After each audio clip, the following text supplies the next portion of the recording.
नमस्कार, जेके अपडेट में आपका स्वागत है। मैं हूं अश्विनी गुप्ता।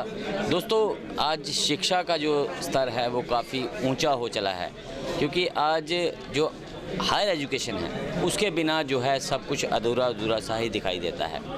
आज जम्मू में हम मौजूद हैं और जम्मू में हमारे साथ मौजूद है देशभक्त यूनिवर्सिटी मंडी गोबिंदगढ़ पंजाब के जो प्रेसिडेंट हैं, वो हमारे साथ यहाँ मौजूद हैं। इनका जम्मू में आने का क्या कारण है, इनसे हम बातचीत करेंगे। सर, सबसे पहले तो आपका जेके अपडेट में स्वागत है। ये बताएं कि जो देशभक्त यूनिवर्सिटी है ये जम्मू में आ जाने का आपका मकसद क्या है? हम देशभक्त यूनिवर्सिटी पंजाब स्पेसिफिकली JNK में आई है बताने के लिए कि जो न्यू एजुकेशन पॉलिसी है, जो कि गवर्नमेंट ऑफ इंडिया का एक इनिशिएटिव था कि जिससे एजुकेशन में एक बदलाव आएगा, चेंज आएगा, इम्प्रूवमेंट आएगी, उस चीज़ को की अवेयरनेस के लिए हम आए हैं। और ये भी साथ साथ बताने आए हैं कि न्यू एजुकेशन पॉलिसी के जो पॉलिसी के प्रिंसिपल्स थे वो हमने इस साल से इम्प्लीमेंट देशभक्त यूनिवर्सिटी में कर ली हैं, जिससे कि multiple entry, multiple exit and different जो इंडस्ट्री एम्बेडेड प्रोग्राम्स, वो सारी चीज़ों को हमने फुल फ्लेज इम्प्लीमेंट करना शुरू कर दिया, जिससे कि प्लेसमेंट का, एम्प्लॉयबिलिटी का, स्किलिंग में एडवांटेज बच्चों को होना शुरू हो जाएगा और उनके रोज़गार में और बाकी चीज़ों में बेनिफिट होगा।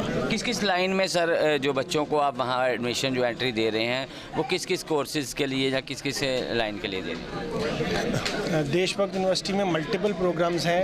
आप कह लीजिए Ayurveda, nursing, paramedical, dental, all streams, सभी इंजीनियरिंग, सभी स्ट्रीम्स में प्रोग्राम्स हैं जहाँ पे एंट्री लेवल पे और फिर PhD लेवल तक वो प्रोग्राम्स हैं, मास्टर्स तक और PhD तक। एंड अब जैसे अभी नए PhD की गाइडलाइंस आई हैं तो after 4 years of a degree programme आप PhD में सीधी एंट्री भी ले सकते हैं। एंड अगर मास्टर्स आपने 4 year बैचलर की तो मास्टर्स भी 1 year की होती है। With this is a benefit to the students, क्योंकि स्टूडेंट्स को ये पहले एक डिफ़िकल्टी थी कि जी मैंने अपनी स्किल करना है एंड मैंने एफर्ट करा है, पढ़ाई करी है, how do I up skill. तो वो एडवांटेज दिया गया है गवर्नमेंट ऑफ इंडिया के थ्रू, एंड देशभक्त यूनिवर्सिटी उस योगदान को, उस चीज़ को सपोर्ट करके आगे स्टूडेंट को अवेयर करना चाहती है कि उनको बेनिफिट मिल सके। आपने कहा PhD जैसे 4 साल का अगर कोर्सेज़ किया है, उसके बाद डिग्री ली है, उसके बाद PhD की जा सकती है, और जो 5 साल की जो डिग्री थी उसको अब 4 साल के बाद आप PhD कर सकते हैं। लेकिन क्या वो जो 1 साल का गायब है वो उसको कवर कर सकता है स्टूडेंट बाद में, या वो उसकी ज़रूरत नहीं है? जो 4 year प्रोग्राम है वो उसके अंदर जो फाइनल ईयर का प्रोग्राम है वो विद रिसर्च प्रोग्राम होता है, तो उस हिसाब से उसको बिल्ड करा जाता है। एंड फर्दर जो कि आगे जहाँ भी रिसर्च मेथडोलॉजी या जो भी ट्रेनिंग रिक्वायर्ड है वो ट्रेनिंग के लिए इंटेंसिविटी बढ़ जाती है।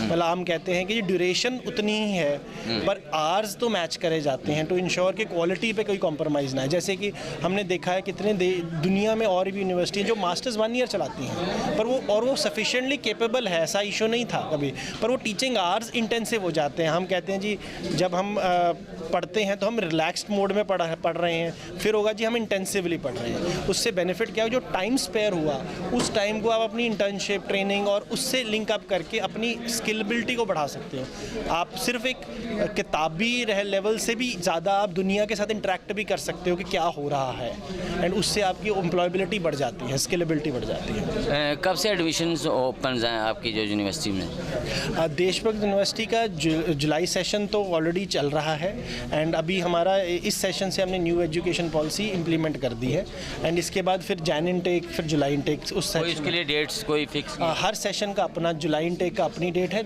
जैन इनटेक की अपनी डेट आएगी। क्या कहना चाहेंगे जम्मू कश्मीर के जो स्टूडेंट्स हैं उनको, क्या मैसेज देना चाहेंगे? यही बताना चाहेंगे कि स्किलिंग के लिए आप अल्टीमेटली अपने ट्रेनिंग के साथ साथ, अपनी क्वालिफ़िकेशन के साथ साथ अपनी एम्बेडेड ट्रेनिंग के बारे में ज़रूर सोचें। देशभक्त यूनिवर्सिटी आपको वो सारी चीज़ें प्रोवाइड कर रही है कि आप अपनी स्किल को अपनी प्रैक्टिकल ट्रेनिंग के साथ इंटीग्रेट करें, और ये हम चाहते हैं कि न्यू एजुकेशन पॉलिसी आपका उस तरीके से रुझान बने और इंटरेस्ट बने ताकि आप बाद में अपनी प्लेसमेंट जॉब में बेटर, अच्छा परफॉर्म कर पाएँ। बहुत बहुत शुक्रिया हमसे बात करने के लिए। तो ये थे डॉक्टर साहब जिन्होंने पूरा विस्तार से बताया कि देशभक्त जो यूनिवर्सिटी है वो किस प्रकार से नई एजुकेशन पॉलिसी लेकर आई है, और उसमें छात्रों को जो खाली अगर पढ़ाया ही नहीं जा रहा है, उन्हें जॉब की भी जो फैसिलिटीज़ है वहाँ पर उपलब्ध करवाई जा रही है। तो ये एक बड़ी अपॉर्चुनिटीज़ है। ऐसे में अगर आप भी अपने भविष्य की तलाश में हैं कि फ्यूचर बेहतर बनाना चाहते हैं तो एक बार देशभक्त यूनिवर्सिटी में जाकर इनसे संपर्क करें और जानें कि आपके भविष्य के लिए बेहतर क्या है। तो मुझे अश्विनी गुप्ता को, कैमरामैन शमी थापा के साथ दें इजाज़त। आप जुड़े रहें जेके अपडेट के साथ।